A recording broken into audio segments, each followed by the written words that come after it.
It's clear, like the success you've all had, success in the sense of it's come with somewhat word of mouth, right? You look at, there's not a lot online for Rocket City refugees. There's a website, but it seems very clear. You guys, you get your 501c3 status, and boom, like you're inundated. Yeah. More, it's hard to catch up and go and update your website or do this and that because That's you're exactly doing the right. work. Yeah. Right. And that, Yeah, I'm constantly solving problems, and I don't have time to get to the administration part of it, the PR part of it. So again, if there's anybody out there who'd love to volunteer and help us out, we'd love to help you. Troy, bye.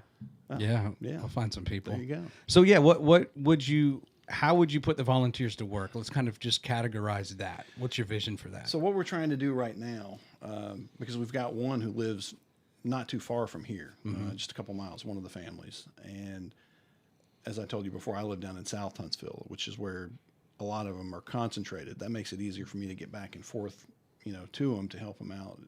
But there's only one of me, and there's, they're growing every day. So we're trying to build volunteer care teams around each family. So those volunteers will do things like come over and help with homework in the afternoon, help with English practice with the mothers who are, have young children at home. Okay. And with those young children. In some cases, not everybody is mobile yet. We're looking still for some donated vehicles. But for those who don't have it, taking people to doctor's appointments and the like. So nothing, extremely high speed, but we need help because, again, 1 against 85 right now. And we do have some wonderful volunteers, too. Several ladies that came to us. One is a neighbor of one of the families who introduced themselves and started helping. Another is one who we met almost a year ago now. She's been helping us out. And then, of course, my family and some of the other organizations I mentioned, but we need more. Yeah. Yeah. Because as they integrate more, they're doing more out in the community. So they're playing sports. One of the young boys is playing soccer, and they want to be in clubs and this and that. And that, you've got a couple of kids, we all do, that puts a logistics strain on, on the whole process. Sure. So something's got to fail. And I want them to be able to do all these things, again, because that all goes toward the end goal of full assimilation and integration into society. Yeah. What are you going to say, Kerry? I was going to say, on top of, being and not just a one-man show, because he has some volunteers. I mean, Guy does have a full-time job, Yeah, people keep forgetting that, including me.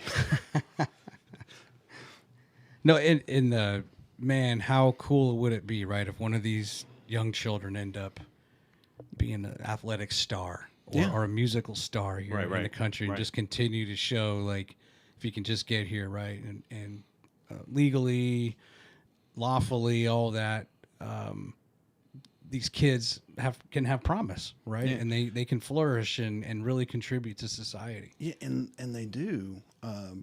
That when I look at them, I see so much potential. Some of them had never been to school at all. Some of them for just a couple years before they started. Some of the girls hadn't been at all, or in a long time, because either it was not safe for them to do so in their area, or they were needed at home, to help. So now they have the opportunity to do that. They can go to school and they can be anything, they want to be. We've got one of the boys, he's a engineering whiz. He may make the rocket that takes us to Uranus, after we get done with Mars, if we ever get there.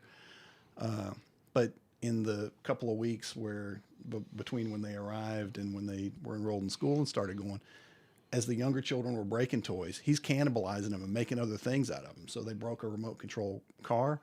He took a cut up water bottle and the motor out of the car and a battery and made himself a little fan and was walking around with him. Like, how do you know how to do that? Well, I looked it up. So the children have an easier time, adjusting, of course, than the older children and the adults do, just like any of us would, because we're set in our ways. But it just makes me happy to see them out there and thriving and learning English, which is another one of our requirements, and doing well. And then we've had, like I mentioned, one birth already. We've had another one in another family. So who knows? That may be the president in 2060 or whenever. Yeah. Whenever he's old enough.